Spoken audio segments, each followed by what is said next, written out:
अस्सलाम वालेकुम रहमतुल्लाहि व बरकातहू। Dear students, Urdu medium 10th class physics के जो स्टूडेंट्स हैं उनके लिए मोस्ट इंपॉर्टेंट जो एमसीक्यूज़ हैं वो शेयर करने जा रहा हूं, तो वीडियो को जो पूरा देखिएगा। इसके अलावा शॉर्ट लॉन्ग और न्यूमेरिकल्स और इंग्लिश मीडियम में जो एमसीक्यूज़ है वो भी मैं शेयर कर चुका हूं। वो टैब जो है आपको इस वीडियो के एंड में जो है वो देखने को मिल जाएगा।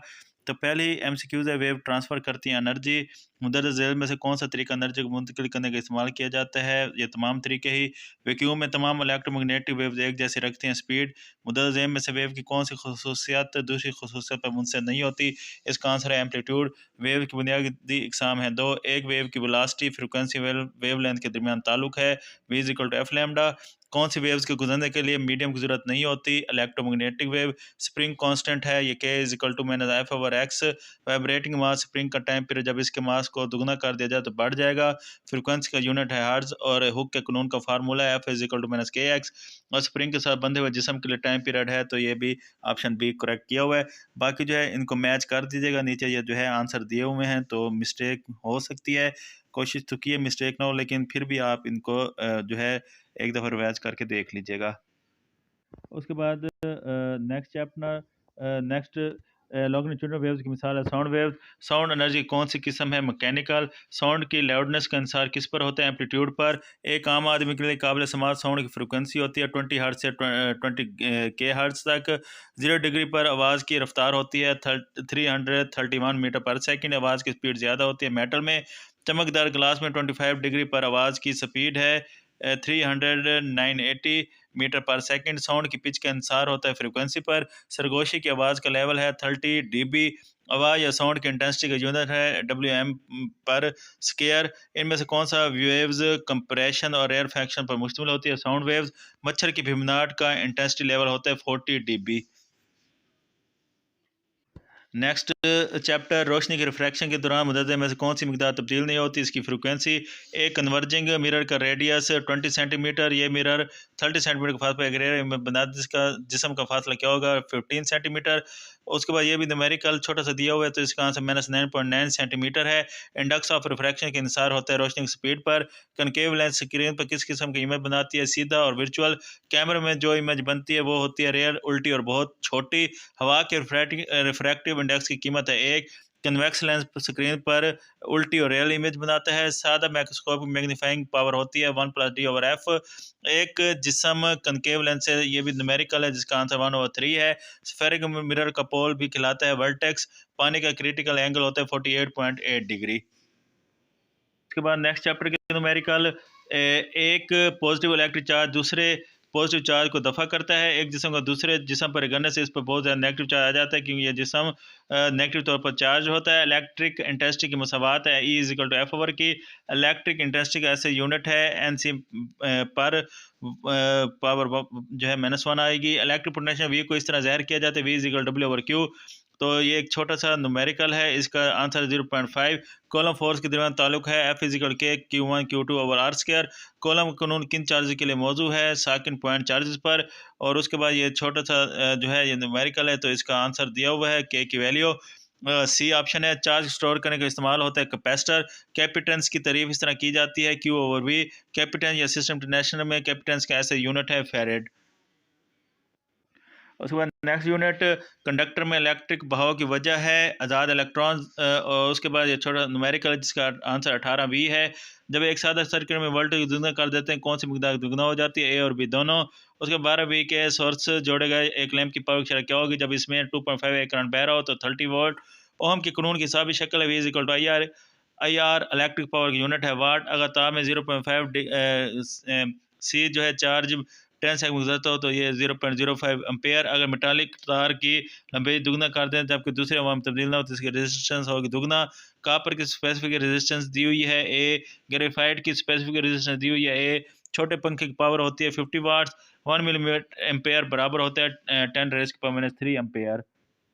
उसके बाद नेक्स्ट चैप्टर, मैग्नेटिक पोल्स के मुतालिक कौन सा बयान दुरुस्त है? डी, अकेला मैग्नेटिक पोल अपने वजूद बरकरार नहीं रख सकता। करंट के मैग्नेटिक असरात का मुताला कहलाता है इलेक्ट्रोमैग्नेटिज्म।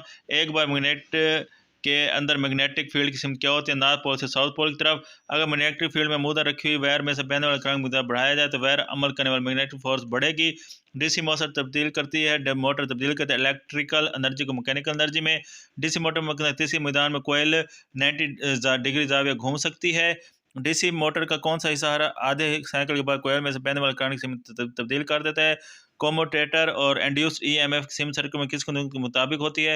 एनर्जी की कंजर्वेशन के कानून के मुताबिक। स्टेप अप ट्रांसफार्मर है, इनपुट वोल्टेज को बढ़ाता है। अगर ट्रांसफार्मर के चक्रों की निस्बत 10 हो तो उसका आंसर सी जो है N S 10 NP।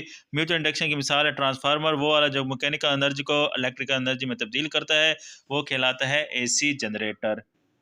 Chapter number 16, ऐसा तरीकाकार जिसमें मेटल गर्म सतह से इलेक्ट्रॉन खारिज हों कहलाता है थर्मियोनिक एमिशन। और उसके बाद ऐसे पार्टिकल जो गर्म कैथोड की सतह से खारिज हो कहलाते हैं इलेक्ट्रॉन्स। नेक्स्ट है ये शक्ल दी हुई है, बताना है कि ये क्या है। तो इसका आंसर जो है वो डी है। ये आप लोगों ने जो है वो अगर गेट्स आते हैं तो बहुत आसान है। उसके बाद कौन से दो गेट्स इस्तेमाल करें तो एंड गेट जैसी आउटपुट हासिल हो सकती है? तो नैंड दो इनपुट वाले नार गेट की आउटपुट एक होती है A0 B0। और अगर x is A dot B हो तो x से 1, जबकि ये मतलब अगर आपको ट्रूथ टेबल आते तो आसान है। B is 1 A is 1।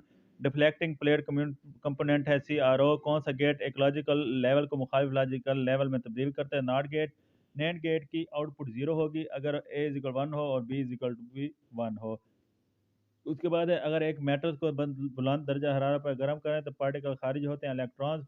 Cathode ray oscilloscope 3 हिस्सों पर मुश्तमिल होती है। और उसके बाद अगर x A प्लस बी हो तो x इज इक्वल टू, इसका आंसर जो है A भी 0 होगा और B भी 0 होगा। नेक्स्ट, कंप्यूटर टर्मिनोलॉजी में इंफॉर्मेशन का मतलब है प्रोसीड डेटा। सैटेलाइट और ज़मीन के दरमियान मुनासिब और तेज़ कम्युनिकेशन का जरिया है माइक्रोवेव्स। कंप्यूटर का बुनियादी ऑपरेशन कहलाता है A और B दोनों, C दोनों, अरिथमेटिक भी और लॉजिकल भी। किस भी कंप्यूटर का दिमाग होता है CPU। कौन सा अमल प्रोसेसिंग नहीं है? इकट्ठा करना। 10 में से किस से हर तरह की इंफॉर्मेशन हासिल कर सकते हैं? इंटरनेट से। ईमेल किस शय का मुखाफिफ है? Electronic mail. ग्राहम बेल ने सादा टेलीफोन बनाया 1876 में। 1 किलोबाइट बराबर होती है 1024 बाइट्स के। 1 गीगाबाइट्स डेटा बराबर होता है 1024 मेगाबाइट्स के। अगर CD नरम इलास्टिक मटेरियल की बनी हो तो कहलाती है फ्लॉपी डिस्क। इनमें से कौन सा वेब ब्राउज़र नहीं है? तो यूट्यूब। इसके बाद लास्ट चैप्टर, आमतौर पर एटम को अलामत B is equal B option है इसका, एक्स A ओवर जेड से ज़ाहिर करते हैं। आइसोटॉप से एक ही एलिमेंट के ऐसे एटम्स होते हैं जिनका एटॉमिक मास मुख्तलिफ हो। यूरेनियम का आइसोटॉप जो है वो न्यूट्रॉन्स की तादाद इसमें होती है 146। द रेडिएशन में किसकी पेनिट्रेटिंग पावर ज़्यादा होती है? Gamma particle. एक मखसूस आइसोटॉप्स की हाफ लाइफ 1 दिन है। 2 दिन गुजरने के बाद इस आइसोटॉप्स की मकदार कितनी होगी? 1/4। जब यूरेनियम बेटा पार्टिकल खारिज करता है इसके प्रोटॉन्स की तादाद कितनी रह जाएगी? 93। सूरज किस अमल के जरिए एनर्जी खारिज करता है? Nuclear fusion. जब एक भारी न्यूक्लियस 2 छोटे न्यूक्लियस में तकसीम होता है तो इस अमल से न्यूक्लियर एनर्जी खारिज होती है। ट्रीटियम में न्यूट्रॉन की तादाद होती है 2। ब्रेन रेडियोथेरेपी के दौरान इस्तेमाल होने वाला रेज है गैमा रेज। रेडियम 2 126 की हाफ लाइफ है 1620 साल। दिमाग में रसौली की निशानदही के लिए इस्तेमाल होता है फास्फोरस 32। तो ये डियर स्टूडेंट्स आप लोगों के मोस्ट इम्पोर्टेंट जो हैं वो MCQs हैं चैप्टर वाइज, जो बोर्ड पेपर में बार बार जो है पूछे जा चुके हैं। अब भी बहुत ज़्यादा चांसेस हैं कि मोस्टली MCQ यहीं से पूछे जाएंगे। एक्सरसाइज वाले MCQ जो हैं आप लोगों ने अच्छी तरह करने हैं, क्योंकि एक्सरसाइज के जो आपके MCQs हैं वहाँ से 7 से 8 आप लोगों के MCQs जो हैं वो लाजमी पूछे जाते हैं। और सम टाइम ऐसा होता है कि इनकी तादाद जो है 10 से 12 भी हो जाती है।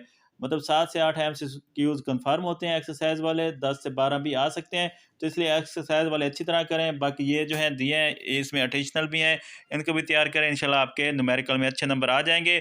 बाकी शार्ट क्वेश्चन, न्यूमेरिकल और लॉन्ग क्वेश्चन की वीडियो भी आपको टैब शो हो गया होगा, यहाँ से जो आप देख लीजिएगा।